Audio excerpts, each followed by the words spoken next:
अस्सलाम वालेकुम। पस पर्दा हक़ाइक़ सनसनीखेज़ इंकशाफ़ात प्रोग्राम बेनकाब। मैं हूँ आपके साथ सफ़ान खान। मुस्तफ़ा आमिर कत्ल केस इसकी जितनी गुत्थियाँ सुलझ रही हैं, मामला उतना उलझ भी रहा है। यानी जो अरमगान है उसके इंकशाफ़ात, उसका नेटवर्क, फिर उस सिलसिले में मज़ीद गिरफ्तारियाँ, तो ये कड़ियाँ कहाँ जाके मिलती हैं। अब डार्क वेब के इंकशाफ़ात, उसका मंशियात का कारोबार, कॉल सेंटर या सॉफ्टवेयर हाउस की आड़ में इलीगल काम जो कि शहर के बीचों बीच हो रहा था। तो ये पूरा जो मामला है, जिस तरह हमने कहा कि इसका जो स्केल है वो बढ़ता जा रहा है, और उसमें ये सिर्फ और सिर्फ एक मर्डर केस तो है ही, और हमारी पूरी कोशिश होगी और हम साथ खड़े होंगे फॉलोअप में जब तक उनके वालिदैन इंसाफ के लिए होंगे, और जो उन पर गुजरी यकीनी तौर पर वो कर्ब वही बर्दाश्त कर सकते हैं जो उन पर गुजर रही है। तो अल्लाह ताला उनको सब्र भी दे, मुस्तफ़ा के दर्जात बुलंद भी करे, और जो इंसाफ के तकाजे इस केस में हैं वो पूरे भी हों। लेकिन जो अरमगान और उसका जो नेटवर्क है उसको बेनकाब करना भी बड़ा ज़रूरी है। वो कहाँ कहाँ से मिलता है, कड़ियाँ कहाँ से मिलती हैं, गिरफ्तारियाँ जो अब हो रही हैं उनका क्या ताल्लुक़ है, और इस केस को शुरू से लेकर आखिर तक आज समझते हैं। हमारे साथ मकतूल मुस्तफ़ा के वालिद आमिर शुजा साहब प्रोग्राम में साथ मौजूद हैं। आपको खुशामदीद कहते हुए आमिर साहब, पहले आपके साथ कंडोलेंसेस। अल्लाह ताला हमारी दुआ आपके साथ है, आपको सब्र दे। जो आप जिस दुख में आप हैं शायद वो हम समझ भी नहीं सकते, लेकिन आप पहले बताइएगा कि अभी तक की तफ्तीश से आप क्या मुतमईन हैं जिस तरह ये केस बढ़ रहा है आगे? देखिए, मैंने काफ़ी चैनल्स के ऊपर भी ये बात की है कि जब हमने मुस्तफ़ा को 6 तारीख को घूमना शुरू किया और 7 को उसकी एफआईआर लॉन्च की है जी, तो उसके बाद से तो इन्वेस्टिगेशन बिल्कुल डी ट्रैक हुई हुई थी। इन्वेस्टिगेशन हमें कोई हेल्प आउट नहीं कर रही थी। लेकिन जिस वक्त मुस्तफ़ा के लिए रैंसम कॉल आई, जो कि हमें लगता है कि वो इसी से कराई थी अरमगान ने, सिर्फ हमें डाइवर्ट करने के लिए, तो ये केस फिर एवीसीसी को चला गया। जब एवीसीसी को गया तो एवीसीसी ने बहुत एफर्ट्स किए और अभी भी वो एफर्ट्स कर रहे हैं, और साथ सीपीएलसी। ये 2 इदारे ऐसे हैं कि जिन्होंने हमें बहुत कोऑपरेट किया और हमारे साथ बिल्कुल हमारी इन्वेस्टिगेशन अब ट्रैक के ऊपर है। सही, चलिए आप मुतमईन, अच्छी बात है। अच्छा ये बताएं आमिर साहब कि पहले तो क्योंकि इस केस को थोड़ा सा डीब्रीफ करते हुए शुरू से, अरमगान के बारे में आपके इल्म में कब से था कि अरमगान कोई मुस्तफ़ा का, पहले तो ये बताएं कि इनका रिलेशनशिप दोस्ती का था, ये किस तरह का, क्योंकि ये खबरें आई कि दोनों की, ये जो कि गलत खबर है कि अरमगान की जो उम्र है तकरीबन 29 साल है, मुस्तफ़ा की उम्र तकरीबन 23 साल है, तो ये तो 6 साल का एज डिफरेंस है। बहुत सी जगहों पे खबरें चली कि वो 1 क्लास से 7 क्लास तक साथ थे। तो ये कैसे मुमकिन हो सकता है कि 7 साल का एज डिफरेंस है और एक ही क्लास में पढ़ रहे थे? ये कैसे मुमकिन था? ये गलत बात है? ये क्या फैक्ट्स क्या हैं इस बारे में बताइएगा जरा। देखिए, अरमगान की उम्र 30 साल है सही, और मुस्तफ़ा 23 साल का था। सही है। और पहली बात ये कि शिराज और अरमगान पहली से लेकर 7 तक वो साथ एक साथ स्कूल में थे और क्लास में थे। मुस्तफ़ा तो दूर दूर तक इनके साथ ना स्कूल में था, ना क्लास में था, ना उसकी उम्र का भी बहुत फर्क था। सही, यानी ना ये आपस में क्लासमेट्स थे ना कोई थे, तो ये जो दोस्ती थी ये क्या, यानी आपके इल्म में कब आई थी, और ये दोस्ती थी फिर इसकी नेचर क्या थी, यानी काम के सिलसिले में हुई थी, किस तरह हुई थी, कुछ आपके इल्म में है इस बारे में? कैसे हुई थी ये दोस्ती, या मुलाकात थी, या जो भी रिलेशनशिप था? देखिए ये एक सोशल एक्वेंटेंस थी। मुस्तफ़ा इसकी अरमगान की जो मेंटालिटी है वो कहीं से मुस्तफ़ा के साथ नहीं मिलती थी। मुस्तफ़ा का एक अपना फ्रेंड सर्कल था, एक दोस्तों का सर्कल था, और अरमगान से कोई ऐसी की क्लोजनेस या दोस्ती नहीं थी। ये सिर्फ एक सोशल एक्वेंटेंस थी कि मुस्तफ़ा के साथ उसकी दोस्ती थी, और there was nothing between them. अच्छा, और ये नहीं आपके इल्म में अरमगान का जो नाम था वो 6 तारीख के बाद ही आया था, या आप लोग पहले से आप यू आर अवेयर कि there is someone social acquaintance named of Armaghan, यानी आपके कहीं भी इल्म में था दूर तक कि कोई ऐसा बंदा है इसके सर्कल में? नहीं था। ये 6 तारीख के बाद जब हमने पर्सनली इन्वेस्टिगेट करना शुरू किया, अच्छा, कि मैंने और मेरी मिसेज है, लेकिन मेरी मिसेज के इसमें बहुत एफर्ट्स है अभी तक। उन्होंने जब इन्वेस्टिगेट किया, उन्होंने सारे दोस्तों को ऑन बोर्ड लिया, तो बीच में कहीं अरमगान का नाम आया। जब अरमगान का नाम आया तो अरमगान की कॉल भी आई हमें। ये आखिरी दिनों की बात कर रहा हूँ मैं आपसे। अच्छा, और अरमगान की जब कॉल आई है तो हमें वो सस्पेक्ट लगा, क्योंकि उसका नंबर यूएस नंबर था, और मैंने उसे कहा भी कि आपको या आप मेरे से आके मिलो क्योंकि मुस्तफ़ा मिसप्लेस है। तो इसने कहा जी मैं अभी बिजी हूँ, मसरूफ हूँ अपने कामों में, तो मैं आ नहीं सकता मिलने के लिए। वहां से हमें काफी सस्पेक्ट लगा और हमने अच्छा, ये फिर उसी तरीके से अरमगान की सर जो कॉल आई आपको, ये अरमगान की खुद कॉल आई या आपने कॉल किया अरमगान को? अरमगान ने कॉल की क्यों थी? ये ऐसी चेक करने के लिए या he was up to something? कोई आपको मैसेज दिया था उसने, क्या बात थी? देखें, जब मैं इसके सारे दोस्तों को हम ट्रैक कर रहे थे, सारे दोस्तों को फोन कर रहे थे, जी तो बीच में अरमगान का नाम आया, क्योंकि अरमगान की मुस्तफा के साथ कहीं नोकझोंक हो चुकी है। ओके तो इसके दोस्तों ने कहा कि जी इसका आपस में कोई झगड़ा हुआ था, तो हमने फिर अरमगान का नाम लिया और हमने इसको कॉल करना शुरू किया वहां से। इसके फ्रेंड सर्कल ने बताया कि जी अरमगान के साथ इसकी थोड़ी सी रिफ्ट हुई थी। अच्छा, अब आप क्योंकि देख रहे हैं अरमगान के वालिद को, वो जिस तरह के मीडिया पे वो आके तमाशे कर रहे हैं, तो अब आप क्या महसूस, क्योंकि उनके जो वालिद हैं जिस तरह के वो आके बातें कर रहे हैं कि वो मुझे इन्वेस्टिगेशन ऑफिसर बनाए, मैं सिस्टम पे यकीन नहीं करता, वो पुलिस पे, रियासत पे, हर एक पे उंगली उठाने की कोशिश कर रहे हैं, हर तरह से वो कंट्रोवर्सी क्रिएट कर रहे हैं, आपके कमेंट्स क्या हैं? क्योंकि इस केस से हट के बात है, लेकिन कि उनके वालिद का जो कंडक्ट है उस पर आप क्या कहते हैं, जिस तरह की बातें वो कर रहे हैं? देखें, ये उनकी अपनी राय है कि वो कभी कहते कि जी मैं एजेंसी में हूँ, कभी वो अपना ताल्लुक कहीं जाहिर करते, तो मुझे तो वो गिस्को डांसर से कम नहीं लगते। अच्छा, मैं उनके बारे में क्या राय करूँ? ऐसे आदमी के बारे में तो मैं राय भी नहीं रखना पसंद करता जो एक कातिल का बाप हो। बिल्कुल, और ऐसे आदमी को मेरे ख्याल से ऑन एयर टाइम भी नहीं देना चाहिए, टेलीविजन चैनल्स को भी शायद देखना चाहिए, क्योंकि वो बड़े सीरियस चार्जेस हैं और जब उनकी कोई बात लॉजिक भी तो नहीं है। बिल्कुल लॉजिक भी नहीं। अच्छा, ये बताएं कि फिर अब क्योंकि जब आप अरमगान तक आप पहुंचे, फिर ये शिराज का जो मामला आया, तो यू आर अवेयर कि शिराज भी कोई है, या आपको फिर ये इन्वेस्टिगेशन के बाद ही पता चला कि शिराज भी कोई था इसमें? नहीं जी, ये इन्वेस्टिगेशन के बाद पता चला है कि जिस वक्त एवीसीसी ने रेड किया था इनके घर के ऊपर, उस रेड के बाद जब इन्होंने अरमगान को अरेस्ट किया है, तो उसके बाद ये शिराज का पता चला हमें कि शिराज भी कोई था। नहीं तो हम तो ये समझ रहे थे कि शायद इसके अरमगान के अलावा भी और कोई लोग हैं जो इन्वॉल्व है। अच्छा, लेकिन अभी तो शिराज ही आया था। अच्छा, अब इस रेड पे आते हुए सर ये मुझे बताइएगा कि रेड जो हुई, हाँ, जब रेड जो हुई तो वो बड़ा एक्स्ट्रा ऑर्डिनरी था, क्योंकि शायद पुलिस के लिए अपने लिए सरप्राइज था कि जो फोर्स वहां गई थी, कि जिस तरह से असले का इस्तेमाल हुआ, फिर फायरिंग हुई पुलिस। तो आप उस रेड से पहले से अवेयर थे, या उस रेड पर अवेयर थे कि क्या आज रेड करने जा रही है पुलिस अरमगान के घर पे, या आपको बताया था पुलिस ने और आप तवक्को कर रहे थे कि इतना जदीद असला या इस तरह की फायरिंग वहां से होगी? कुछ आप लोगों को जी कैसा था? जी देखिए, जब इतना बड़ा इदारा कोई भी रेड करने जाएगा, वो मेरे ख्याल से अपने साथ वाले साथियों को भी नहीं बताते कि हम रेड करने जा रहे हैं, हम इतना बड़ा कोई वो इंफॉर्मेशन बेस के ऊपर जा रहे हैं जी। तो ये तो हमें कभी भी डिस्कस ही करेंगे ना डिस्क्लोज करेंगे। ये तो हमें बाद में पता चला कि जी ये रेड हुआ है और ये अरेस्ट हुआ है। ठीक है, ये आपके बाद में इल्म आया। और फिर ये जिस तरह की फायरिंग हुई, जिस तरह का असले का इस्तेमाल हुआ, फिर उसके बाद आपको, क्योंकि मेरी जो आपकी अहलिया से भी बात हुई, जो मुस्तफ़ा की वालदा से, उस दौरान जब केस चल रहा था, जब ये खबर चली कि मुस्तफ़ा का कत्ल मुबैना तौर पे हो गया है और मुलजिम के इंकशाफात की खबर चली टीवी पे, तो उस वक्त तक आप दोनों पेरेंट्स ये मान नहीं रहे थे। आप ये कह रहे थे कि ये जब तक, ज़ाहिरी बात है, जब तक इसकी बॉडी नहीं मिलती, मैयत नहीं मिलती, कल उसकी तदफीन भी हुई है, तो जब तक आप शायद यकीन नहीं कर रहे थे उस वक्त तक। यानी जब इनिशियली आपको पुलिस ने बताया था कि उसको मार दिया है, तो आपको यकीन हुआ था उस बात पे या नहीं हुआ था? नहीं जी, ये जब मुकद्दस साहब डीआईजी साहब ने प्रेस कॉन्फ्रेंस की है जी, तो हमें उस दिन डिस्क्लोज हुआ है।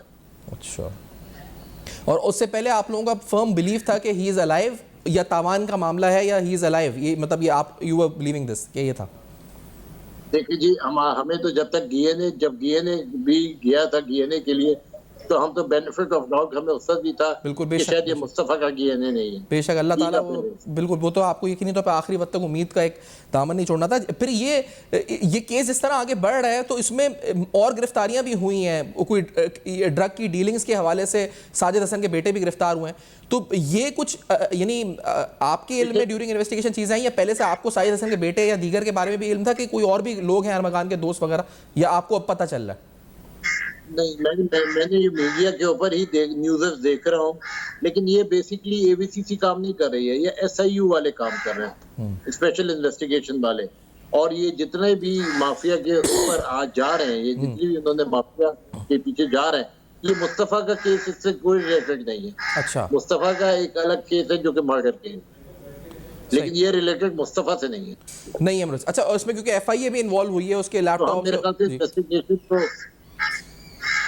एबीसीसी की जो इन्वेस्टिगेशन है उसको डी ट्रैक ना करें, अच्छा जो ट्रैक है उसके ऊपर रहेंगे तो बेहतर है। ठीक है। अच्छा फिर अब ये जो शिराज का बयान है जिस बुनियाद पे ज्यादातर पूरा केस बिल्ड हो रहा है, आप उस बयान से यू आर एग्रीइंग 100%? क्योंकि उसमें जो बयान यही है कि कोई लड़की थी, उससे लड़ाई हुई और फिर मुस्तफ़ा गया, लेकिन उस बयान का ये भी हिस्सा है कि मुस्तफ़ा ड्रग्स लेकर वहां गया और एलिजिडली जो बयान आ रहा है और उसमें जो ड्रग्स की पैसे दिए फिर उसके बाद रॉड, तो क्या ये कोई ड्रग डीलिंग का मामला था? Was Mustafa involve in it? ये क्यों ऐसे बयान शिराज ने दिया है और इस बयान पे आपका क्या कहना है? देखिए मुस्तफ़ा को उसके पास मुस्तफ़ा के लिए बहुत कॉल्स आई हैं, अच्छा बहुत ज्यादा कॉल्स आई हैं कि आके मुझसे मिलो, और ये मुस्तफ़ा नहीं जा रहा था। मुस्तफ़ा को उसने ट्रैप करके बुलवाया और मुस्तफ़ा उनसे मिलना ही नहीं चाह रहा था। सेकेंडली अपना शिराज का जो बयान है, देखें अब मैं ना मुस्तफ़ा इस वक्त इस दुनिया के अंदर है बेशक बेशक कि मैं मुस्तफ़ा की सच्चाई जानूं जी। कि मुस्तफ़ा के साथ उन्होंने क्यों किया और क्यों मुस्तफ़ा किया था, ये सच्चाई तो कोई नहीं जा सकता। शिराज अब जो बोल रहा है, अब ये तो 164 का उसका स्टेटमेंट होना चाहिए जिसमें हकीकत आनी चाहिए। इस वक्त तो वो मीडिया पे बोल रहा है या स्टेटमेंट दे रहा है। हमें तो उसकी चाहिए जो 164 की स्टेटमेंट हो, तो पता चले कि मजिस्ट्रेट के सामने कि जिसने सच बोला। सही है कि उसकी लीगल स्टैंडिंग भी हो स्टेटमेंट। जैसे ये सर ये फिर ये जो जब पहली बार भी मुस्तफ़ा गायब जब हुआ 6 तारीख के बाद से, तो पहला, क्योंकि आप लोगों ने भी उसका पहला आपका रास्ता क्या आपने इख्तियार किया था? उस वक्त पुलिस में गए थे या कोर्ट गए, किस तरह वो भी थोड़ा बताइए क्या हुआ था जिस वक्त? जी 6 तारीख को जब हमें पता चला, सारी रात तो हम इसको ट्रैक करते रहे, मुस्तफ़ा को नहीं मिला। इसके दोस्त सारे मेरे साथ थे। हम दरक्षा थाने गए, वहां उन्होंने एक कंप्लेंट डाली और कंप्लेंट डालने के बाद जब अगले दिन गए हैं तो वो ना कोई कंप्लेंट थी उनके पास, ना कोई कागज था। फिर ऑब्वियसली आपको पता है जो हमारा सिस्टम है, जिस तरीके से हमने फोर्सफुली सिफारिश करके एक एफआईआर लॉन्च करवाई 7 तारीख को उन्होंने दरक्षा वालों ने इन्वेस्टिगेट तो किया इसको, लेकिन होल हार्टेडली वो उसको इन्वेस्टिगेट नहीं कर रहे थे। केस फिर चला गया एसआईयू दरक्षा के पास और एसआईयू दरक्षा वालों ने भी हमें घुमाते रहे, हमें तंग करते रहे। वहां पर भी कोई रिजल्ट नहीं आया। रिजल्ट शुरू हुआ है जब केस एबीसीसी के पास आया है, मतलब उस तारीख तक हम सिर्फ रुलते रहे। सही। अच्छा ये क्योंकि ये जो एएनएफ वाला मामला था, वो मामला फिर क्या था? क्योंकि ये भी था कि बीच में कि एएनएफ ने ना उठा लिया, और ये खदशा क्यों आया था आप लोगों के जहन में? किसी रीजन क्या था कि डाउट आया था कि एएनएफ ना या किसी एजेंसी ने ना पिक किया? ये आया था डाउट? देखिए बिल्कुल डाउट आया था कि हमें काफी लोगों ने कहा था कि जी आपका बेटा एजेंसीज को ना ले गया, क्योंकि देखिए उसकी कोई एक इशू हुआ था पहले जिसमें अभी तक उसकी कन्विक्शन नहीं हुई, एलिगेशन लगी हुई है उसके ऊपर, अभी तक वो कन्विक्ट नहीं हुआ है केस। और उसमें आज उसके शायद वारंट्स भी निकले हैं कि जी उसके ऊपर ये आज वारंट्स भी निकले हैं आपके इल्म में जो खबर एक? जी बिल्कुल निकले। ऑब्वियसली अभी एप्लीकेशन हमने देनी है कोर्ट के अंदर उसकी कि ये केस के साथ ये सामने हो गया तो सारे इसका केस क्लोज होगा, लेकिन केस अभी कन्विक्शन में है, एलिगेशन नहीं है। ये मैं क्लियर कर दूंगा। सही, वो एलिगेशन तो आप इसलिए आपका खदशा जो गया था पहला कि ये मामला ये हो सकता है। अच्छा दूसरी बात बताइएगा, क्योंकि हमने देखा एक मोबाइल फोन भी था जो शायद गाड़ी से अटैच था, तो वो माजरा क्या था? वो क्यों अटैच था? जो मुस्तफ़ा के पास क्या बाहर का नंबर था जो व्हाट्सएप पे यूज करता था, और वो मोबाइल कौन सा था जो गाड़ी से अटैच था? जी जी देखिए मुस्तफ़ा की माँ ने उसको एक नोकिया का फोन दिया हुआ था क्योंकि उसका नॉन पीटीएफ फोन था। अच्छा, तो वो मुस्तफ़ा की अम्मा उसके फोन घर गाड़ी के अंदर हमेशा एक नोकिया का फोन रखती थी ताकि वो राब्ते में रहे, और वो फोन मिला अरमगान के घर से। सही। अच्छा सर ये बताएं, क्योंकि ये बड़ा एक अलमिया है, क्योंकि ये जो फोन था आपने इसको 6 तारीख के बाद ट्रैक करने की कोशिश की थी, तो अगर ये उस वक्त ही ट्रैक होता तो शायद पहले पता चल जाता कि अरमगान के घर पे है या आपको? ये नंबर एक्चुअली मेरे नाम पे था जी, ये नंबर मेरे ही नाम का था, और हमने सेकंड डे जाके हमने इस फोन को क्योंकि खुलवाया था, वो शायद हमने कहा कि ये खुल जाएगा तो शायद हमसे डिटेल्स मिल जाएंगी, लेकिन वो डिटेल्स उसमें नहीं आई कोई भी। अच्छा। फिर उसकी हमने सीडीआर भी सारी हमने उसके मुस्तफ़ा के भी फोन किए, हमने सीडीआर निकलवाई है और सारा डाटा निकलवाए हैं, और काफी कुछ उसके अंदर ये अरमगान के घर की फिर उस सीडीआर से। अच्छा, एक ब्रेक ले लेते हैं, इस ब्रेक के बाद वापस आते हैं। नाज़रीन हमारे साथ रहिए। Welcome back. आप देख रहे हैं बेनकाब। अहम तरीन सवालात मुस्तफ़ा आमिर कत्ल केस से उनके वालिद हमारे साथ मौजूद हैं, आमिर शुजा साहब। आमिर शुजा साहब, दोबारा खुश आमदीद। सर, आप ये मुझे बताइएगा कि कॉम्प्रोमाइज़ इससे पहले हिस्ट्री रही है ऐसे केसेस में हुई है, लोग सिस्टम से लड़ते लड़ते थक जाते हैं, इंटेंशन होती है लेकिन इन द एंड हम देखते हैं कि क्योंकि वो भी रास्ता कानूनी होता है तो उस तरफ जाते हैं। आप कितने कमिटेड, आपकी इंटेंट कितनी कमिटेड? अल्लाह आपको इस्तकामत दे, हमारी दुआ भी साथ है, जहां तक होगा हम साथ खड़े भी होंगे, लेकिन ये जंग अकेले ही लड़नी होती है जो हमने देखा है इससे पहले ऐसे केसेस में। तो how committed are you to take it to the end, to the logical end? Sir देखें, जिस तकलीफ से मेरा बेटा इस दुनिया से गया है जी, जिस तकलीफ से उसको शहीद किया गया है, तो मैं सिर्फ अगर मैं उसकी उस वक्त मैंने तो उसको देखा है, शहादत के बाद भी मैंने उसको देखा है। और मुझे बहुत से लोगों ने मना भी किया था कि आप इसको ना देखें, आपको तकलीफ होगी, लेकिन वो मेरी औलाद थी जो मेरे सामने पैदा हुई थी, और जो तकलीफ से वो गया है, तो कॉम्प्रोमाइज तो बिल्कुल एक सेकेंडरी चीज, क्या एक थर्ड चीज है। तो मेरे तो ख्वाब में भी अब अरमगान आता है और एक फांसी का फंदा आता है। अच्छा, कॉम्प्रोमाइज कुछ नहीं। मुझे धमकियां आएंगी ना ज्यादा, मैं धमकियां भी ले लूंगा, बहुत कुछ आएगा। मुझे मालूम है आगे मुझे फ्यूचर में बहुत चीजें आएंगी, लेकिन मुझे था। अच्छा, हमें सही बताइएगा कि आपने कहा कि कोई अगर थ्रेट भी आएगी ज्यादा, लेकिन अभी तक तो किसी ने कोई आपको थ्रेट या इस तरह के थ्रेटनिंग मैसेज के साथ अप्रोच नहीं किया ना इस केस में? अगर थ्रेट आई तो, अच्छा, आगे अगर कोई थ्रेट आई तो, सही। ऐसे केसेस में थ्रेट भी तो आते हैं आपको। बेशक बेशक, बिल्कुल। मैं एक्सपेक्ट कर रहा हूँ हर चीज से।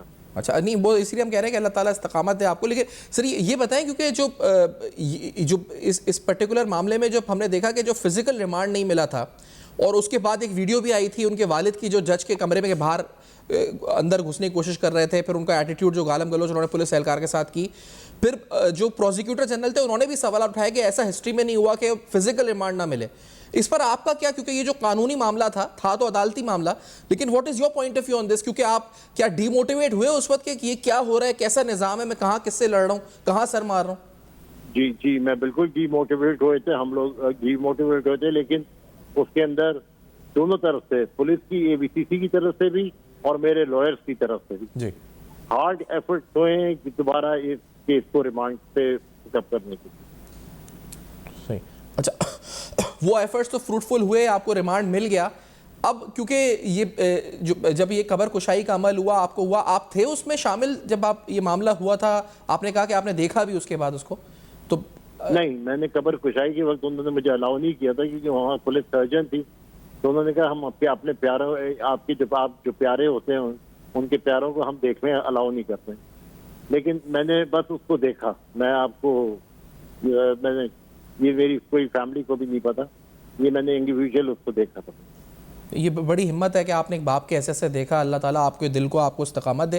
लेकिन सर मुझे मैं आपको बिल्कुल यही बात करना चाह रहा हूँ जी जी कि वो जो मैंने उसकी तकलीफ देखी है और जो देखी है, तो वहाँ कॉम्प्रोमाइज का तो सवाल पैदा नहीं, बेशक इंशाल्लाह नहीं हो। अब क्योंकि सिविल सोसाइटी भी एक्टिवेट हुई है, एक दो प्रोटेस्ट कल भी हुए थे, आज भी एक प्रोटेस्ट हो रहा है, तो ये खुद आप शामिल हो रहे हैं इस मामले में? अरमगान जो मुस्तफ़ा के जो क्लास फेलोज हैं, क्लासमेट्स हैं, वो भी राब्ते में आ रहे हैं क्या? किस तरह ये मामला एक तहरीक की सूरत अख्तियार कर रहा है? सर ये बताइएगा। देखें, पहला भी जो प्रोटेस्ट हुआ था, जो मेरी मिसेस ने किया था 3 तलवार से, जी, तो माशाल्लाह काफी लोग इकट्ठे हुए थे, उसके दोस्त भी और ऐसे लोग जो हमें जानते भी नहीं थे।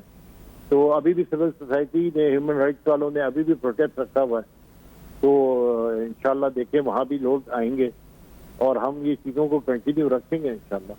अच्छा, क्योंकि ये जो पर्टिकुलर केस है, इसमें आपने देखा कि जो मुस्तफ़ा के अपने दोस्त अहबाब हैं वो भी अब एक्टिवेट हुए हैं, और वो क्या कह रहे हैं? क्योंकि ये जो मामला थे कि ड्रग डीलिंग से कनेक्शन और ये वो, उनका क्या कहना है इस बारे में? आपकी बात हुई, ऐसा कुछ था ताल्लुक? आपने अपने तौर पर मालूमात कराई इस बारे में? देखें, ऐसा कोई मुस्तफ़ा को सिर्फ उसके ऊपर वो किया जा रहा है कि जी ये इन्वॉल्व था, ये ऐसा नहीं था, ये सिर्फ अरमगान और अरमगान के इशूज थे। मुस्तफ़ा उसके साथ कोई कनेक्शन नहीं था ऐसी चीज़ों का। Mustafa was a friendly person, और मुस्तफ़ा का शौक सिर्फ ऑटोमोबाइल इंडस्ट्री के अंदर था, गाड़ियों में था, इसके अलावा उसका कोई इशू नहीं था। सही, उसकी मैंने वीडियोस देखी इंस्टा पे जो जिसमें वो अपनी माँ के एक्स को उस पर व्हीलिंग कर रहा है, तो ये उसका ओकेजनली था यानी एवरी वीकेंड था या बड़ा फ्रीक्वेंटली था कि उसका विजिट होते थे और गाड़ी बनाने का शौक, मॉडिफाई करने का, रिम्स लगा के उसको रेसिंग नहीं कि ये तो रेगुलर चल रहा था, बिल्कुल इसके अपने मैकेनिक्स हैं। अच्छा, वही बहुत मतलब आप सोचे कि वो मैकेनिक्स भी तदफीन के ऊपर आए थे। अच्छा, वो इतने क्लोज थे उसके साथ। सही नहीं, और लेकिन ये भी है कि आप ये देखें कि ये भी खुशकिस्मती है कि अल्लाह ताला ने जो भी हुआ, जिस जुल्म से गुजरा, अल्लाह ताला ने शहादत का रुतबा दिया, लेकिन दोबारा प्रॉपर तरीके से तदफीन का मौका आपको मिला।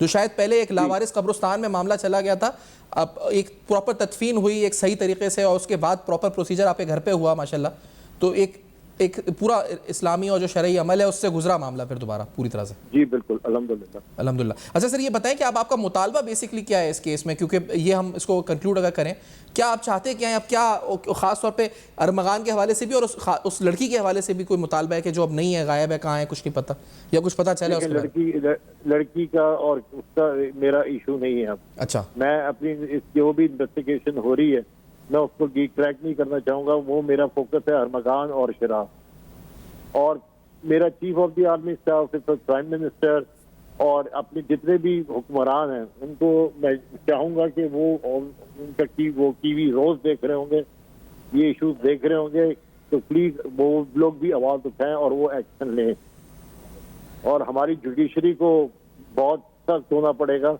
ऐसे इशूज के अंदर।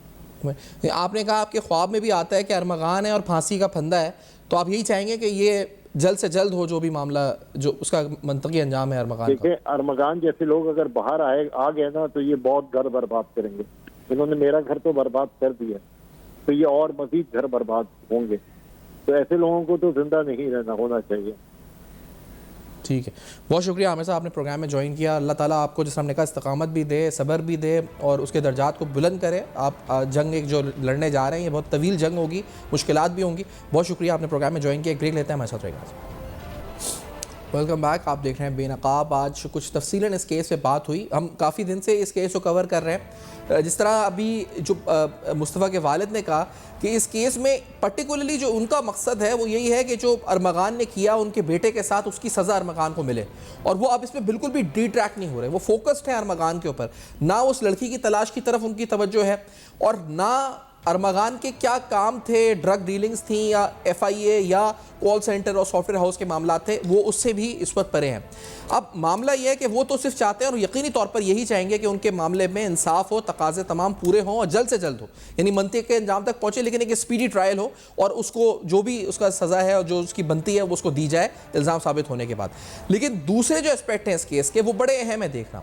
यकीनी तौर पर हम तवक्को रखते हैं कि जो एजेंसीज इसमें इन्वॉल्व हुई हैं वो उन एस्पेक्ट्स को ज़रूर कवर करेंगी जो इसमें फाइनेंशियल स्कैम्स शामिल थे, जो इसमें इंटरनेशनल लेवल के ऊपर जो डब्बा जिसको कहा जाता है कि जो कॉल सेंटर्स होते हैं जो स्कैम्स करते हैं, उस पर भी जो है पेशरफ्त होगी, और साथ साथ जो ड्रग्स का नेटवर्क यहाँ पर चल रहा था कराची के इलाके डिफेंस और क्लिफ्टन में, जिसमें अरमगान या अरमगान के साथ दीगर अफराद मुलव्विस थे और जो अब आहिस्ता आहिस्ता गिरफ्तार हो रहे हैं, जिस पर SIU कार्रवाइयाँ कर रही है स्पेशल इन्वेस्टिगेशन यूनिट, तो उनको भी रुकना नहीं चाहिए। यानी इस केस को एग्जाम्पल बनाकर उन पर आगे बढ़ना चाहिए, क्योंकि हमें नहीं पता जिस वक्त हम गुफ्तगू कर रहे हैं ऐसे कितने अरमगान और ऐसे कितने मकतूल मुस्तफ़ा जो इस वक्त भी इन सड़कों पर, इन चाय खानों के ऊपर, इन गलियों के ऊपर, इन सड़कों इन रोड्स के ऊपर इस वक्त फिर रहे होंगे। हमें नहीं पता कि अगला विक्टिम कौन है और अगला इस वक्त जो करने वाला है कार्रवाई वो कौन है। तो ये इस मामले को यहाँ रोकना होगा और ख़ास तौर पे बड़ा स्ट्रिक्ट एक्शन वाइब्रेंट होकर जो है इस वक्त उठाना होगा।